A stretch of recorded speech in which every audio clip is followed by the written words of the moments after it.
श्रीराजभट्टं महितादिशैवं विद्याप्रदं मे परशैलवासं श्रीसार्वभौमादियशोऽङ्कितं च नमाम्यहन्तं गुरुराजराजं सद्गुरुचरणारविन्दाभ्यां नमः.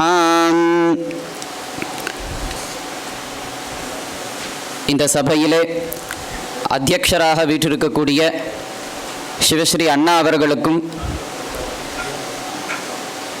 மயிலை ஸ்ரீ சத்குருநாதர் அண்ணா அவர்களுக்கும் மற்றும் உள்ள அனைத்து பெரியவர்களுக்கும் என்னுடைய சாஷ்டாங்க நமஸ்காரங்களை தெரிவித்துக் கொள்கிறேன்.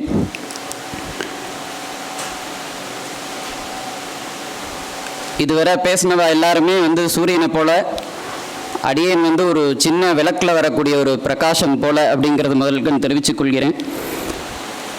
அடியனுக்கு வழங்கப்பட்ட தலைப்பு நிவிருத்தி கலா சம்யோஜன கிரமஹா.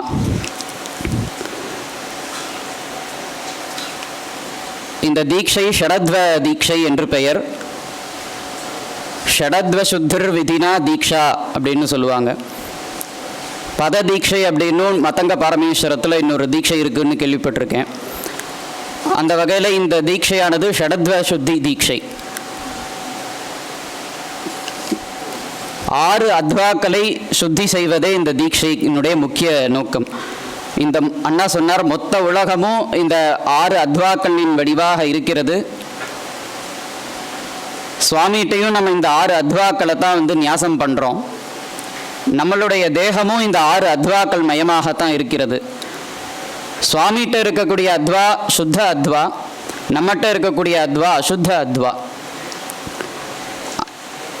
அண்ணாவும் இந்த வாக்கியத்தை சொன்னாங்க. நிவೃತ್ತಿ பிருத்திவிஜ்ஞேயா பிரதிஷ்டா ஆப உச்சியதே வித்யாம் தேஜோ விஜானியாத் வாயுஷாந்தி பிரகீர்த்திதா சாந்தியதீதா பவேத்வாயு வியோம தத்பரம் சாந்தமவ்யயம் தம் விதித்வா மகாசேன ஸ்வபச்சானபி தீக்ஷயேத் அப்படின்னு. இந்த ஸ்லோகத்திலிருந்து இந்த கலைகளுக்கும் பஞ்சபூதங்களுக்கும் ஒரு சம்பந்தம் இருக்கிறது அப்படிங்கிறத நம்ம அறிந்துக்க முடிகிறது.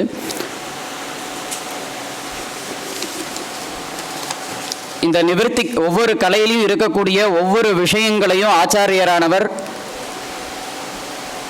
அண்ணா சொன்ன மாதிரி மனப்பாடமாக வச்சுட்டு இருக்கணும். இப்போ ஒரு புவனத்தினுடைய ஒரு பேரை நம்ம அங்கே ஸ்மரிக்க மறந்துட்டோம் அப்படின்னா அந்த புவனத்தில் அந்த சிஷ்யன் அங்கே அனுபவிக்க வேண்டிய கர்மாக்கள் அனுபவிக்காமல் போயிடும்.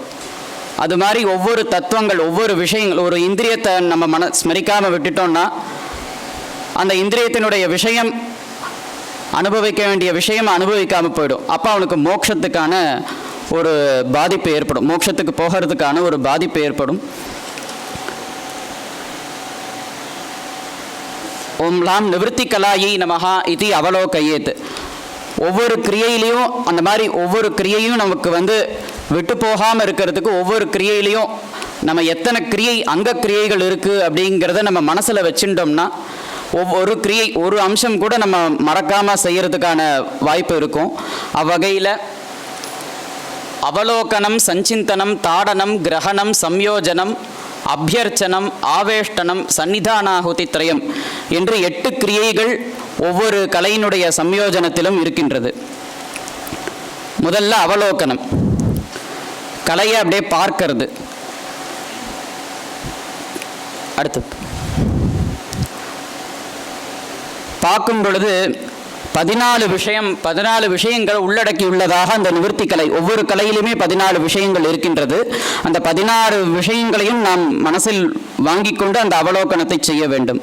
முதலாவதாக இந்த நிவர்த்தி கலையிலே பிருத்திவி தத்துவம் ஒரு தத்துவம், புவனங்கள் 108 புவனங்கள், பத்ரகாளி வீரபத்ரஹா இதி பிரம்மாண்டஸ்யோபரி புவனத்வயம் திரிலோச்சனஹ லிப்சுஹ நபஹ விவாஹஹ சம்வாஹஹ த்ரிதசேஸ்வரஹ த்ரக்ஷஹ கணாத்யக்ஷஹ விபுஹ சம்புஹ இதி ஊர்த்வே தச.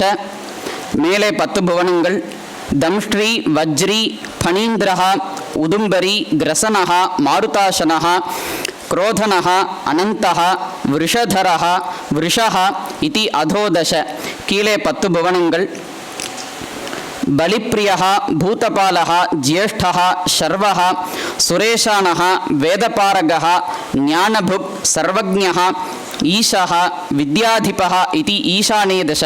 ஈசானத்தில் 10 புவனங்கள். பிரகாமதா பிரமாதா ஸ்ரீதா ஸ்ரீதரா ரத்னதரா லக்ஷ்மீதரா ஜட்டாதரா சௌமியதேகா தன்யா ரூபவான் நிதீஷா இது உத்தரே தச. மேகவாஹனः கபர்தி பஞ்சசிகः பஞ்சாந்தகः க்ஷயாந்தகः தீக்ஷ்ணः சூக்ஷ்மः வாயுவேகः லகுः शीघ्रः इति वायौ दश. सुनादः मेघनादः जलान्तकः दीर्घबाहुः जयभद्रः श्वेतः महाबलः पाशहस्तः अतिबलः बलः इति वारुणे दश. दंष्ट्रवान् लोहितः धूम्रः विरूपाक्षः ऊर्ध्वशेफः भयानकः क्रूरदृष्टिः हन्ता मारणः निर्वृतिः इति निर्वृतौ दश. धर्मपतिः धर्मः वियोक्ता संयोक्ता कर्ता विधाता धाता हरः मृत्युः याम्यः इति याम्ये दश. क्षयान्तकः भस्मान्तकः बभ्रुः दहनः ज्वलनः हरः खादकः पिङ्गळः हुताशनः अग्निरुद्रः इति आग्नेये दश. आग्नेयத்தில் 10 புவனங்கள். त्रिदशाधिपः पिनाकी शास्ता अव्ययः विभूतिः प्रमर्दनः वज्रदेहः बुद्धः अजः कपालीशः इति पूर्वे दश. रुद्र विष्णु ब्रह्म हाटक कूष्माण्ड कालाग्नि इत्याख्यं षट्कं ब्रह्माण्ड मध्ये. एवं अष्टाधिकभुवनशतं रुद्रसमानाभिधानम्. இவன் இந்த 108 புவனங்களும் 108 ருத்ரர்களுக்கு சமானமான பெயரை உடையவர்கள். இதில் இருக்கக்கூடிய வர்ணம் க்ஷகாரம் என்ற ஒரு வர்ணம். பதமானது பவபவ பவோத்பவ சர்வபூத சுகப்பிரத சர்வசாநித்தியகர பிரம்மவிஷ்ணு ருத்ரபர அனர்ச்சித அனர்ச்சித அசம்ஸ்துத அசம்ஸ்துத பூர்வஸ்தித பூர்வஸ்தித சாட்சி சாட்சி துரு துரு பதங்க பதங்க பிங்க பிங்க ஞான ஞான சப்த சப்த சூக்ஷ்ம சூக்ஷ்ம சிவ சர்வ சர்வத ஓம் நமஹ சிவாய ஓம் நமஹ நமஹ சிவாய நமஹ நமஹ ஓம் இதி 28 பதானி. இதில் 2 மந்திரங்கள். ஓம் ஹம் ஹாம் சத்யோஜாத ஹிருதயாக்கிய மந்திரத்வயம். இதில் இருக்கக்கூடிய பீஜம் 2 அகார லகாரோ இதி 2 பீஜே. நாடி 2 இடா பிங்களா நாடித்வயம். வாயுவானது 2 அபான பிராணோ வாயு. இந்திரியம் 2 உபஸ்த கிராணி இந்திரியே. விஷயம் 1 கந்தோ விஷய. குணாः 5 சப்த ஸ்பர்ஷ ரூப ரச கந்தாः குணாः. மண்டலமானது பீத்தம் சதுரஸ்ரம் வஜ்ராங்கம் மண்டலம். இதில் இருக்கக்கூடிய அவஸ்தை ஜாகிரத அவஸ்தை. காரணேஸ்வரர் பிரம்மா. ஏதைஹி வியாப்தாம் நிவர்த்திகலாம் சஞ்சிந்திய. மேற்கூறிய அனைத்து விஷயங்களையும் உள்ளடக்கியதான இந்த நிவர்த்தி கலையை சிந்தனை செய்ய வேண்டும். ஓம் லாம் நிவர்த்தி கலாயை ஹும்பட் இதி ஜான்வதாக புஷ்பேன சந்தாட்டிய. இந்த நிவர்த்தி கலை முட்டிக்காலுக்கு கீழே பாதம் வரை இருக்கக்கூடிய கலை. அந்த இடத்திலே புஷ்பத்தினால் தாடனம் செய்ய வேண்டும். அதற்கடுத்து பூரகத்தினால் சம்ஹார முத்திரையினால் சங்கிரகணம் செய்து ஓம் லாம் நிவர்த்தி கலாயை ஹும்பட் இதி ஜானு சூத்திரத்தில் சம்யோஜனம் ஜானு சூத்திரே சம்யோஜ்ய அபியர்ச்சிய ஓம் லாம் நிவர்த்தி கலாயை நமஹ இதி அபியர்ச்சிய ஆவேஷ்டிய ஓம் ஹைம் கவச்சாய நமஹ இதி ஆவேஷ்டிய ஸ்வாஹாந்தம் சன்னிதானாஹுதி த்ரயம் தத்யாத். ஓம் லாம் நிவர்த்தி கலாயை ஸ்வாஹா இதி 3 ஆகுதிகள் கொடுக்க வேண்டும். இவ்வாறாக ஏவம் கலானாம் அவலோகன தாடன கிரகண சம்யோஜனானி குறியாது. பொதுவாக 4 கிரியைகள் அவலோகனம், பார்த்தல், தாடனம், கிரகணம், சம்யோஜனம். இவ்வாறாக 4 கிரியைகள். அடுத்ததாக சபீஜாதி தீக்ஷாசு பாவனாபேதா. தீட்சை 2 வகை. ஒன்று பௌத்திகி தீட்சை, நைஷ்டிகி தீட்சை. அண்ணா கூறியவாறு போகத்தை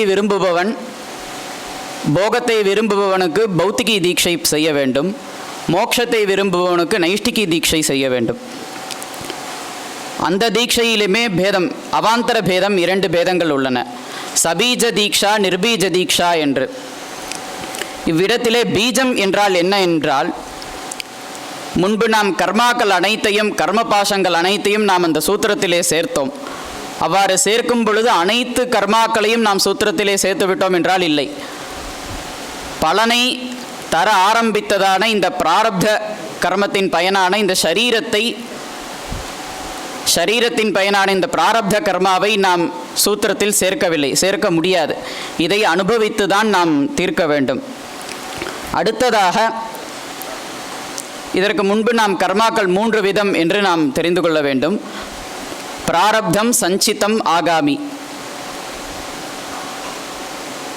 சஞ்சிதம் என்றால் பல பிறவிகளில் நாம் செய்த கர்மாக்கள் ஒரு தொகுப்பாக ஒரு இடத்திலே இருக்கின்றது. அதன் ஒரு பகுதி பலனை தர ஆரம்பித்ததற்கு பிராரப்தம் என்று பெயர். இந்த பிராரப்த கர்மா செய்து கொண்டிருக்கும் சமயத்திலே மேலும் ஒரு கர்மா என்று செய்தோமேயானில் அதற்கு ஆகாமி என்று பெயர்.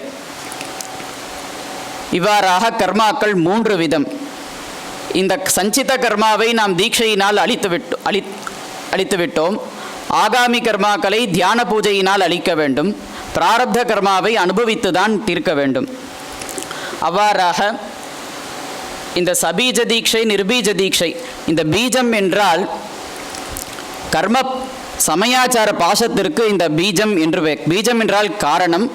என்ன காரணம் என்றால் தீட்சையினால் ஏற்பட்ட சமயாத்யனுஷ்டானம், ஆச்சாரங்களை கடைபிடிப்பதற்கு காரணமாக எது இருக்கிறதோ அதற்கு பீஜம் என்று பெயர்.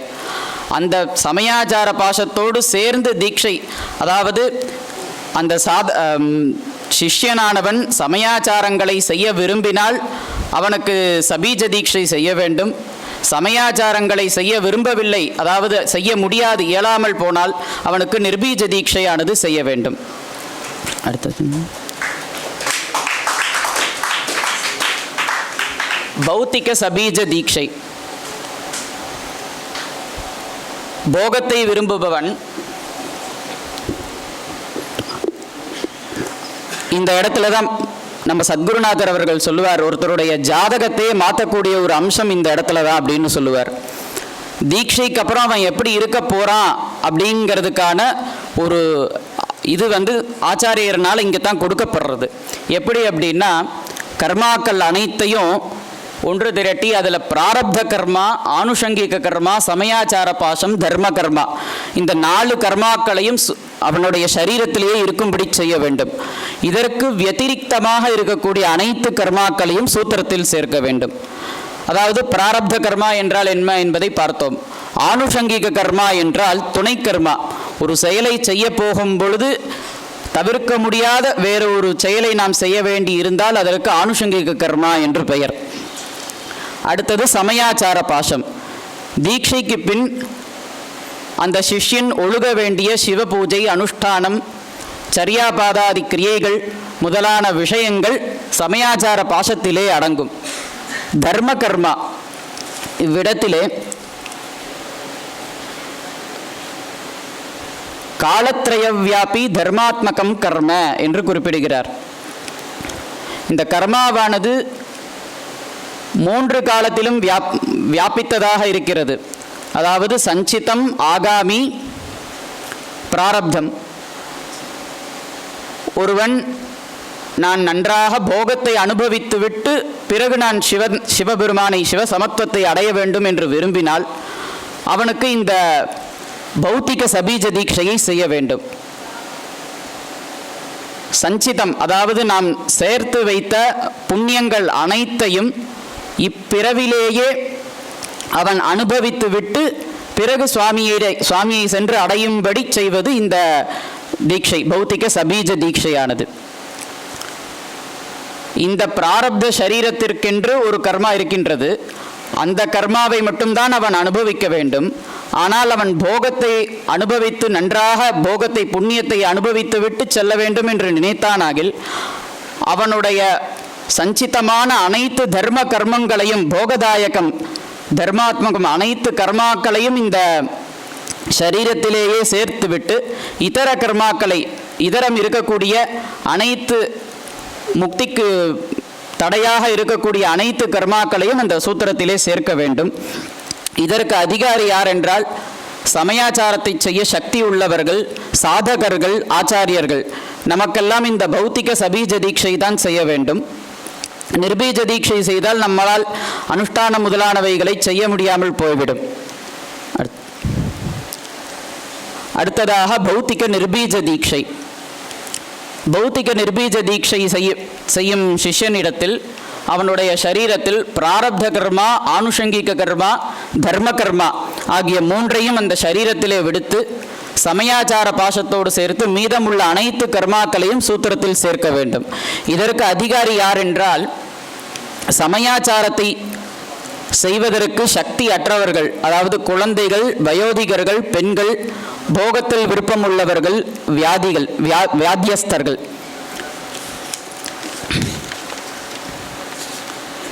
பால பாலிஷ விருத்தஸ்திரீ போகபுக் வியாதிதாத்மனாம் பவேன் நிர்பீஜிகா தீக்ஷா சமயாச்சார வர்ஜிதா என்பது வாக்கியம். இவ்வாறாக அடுத்தது நைஷ்டிக சபீஜ தீட்சை.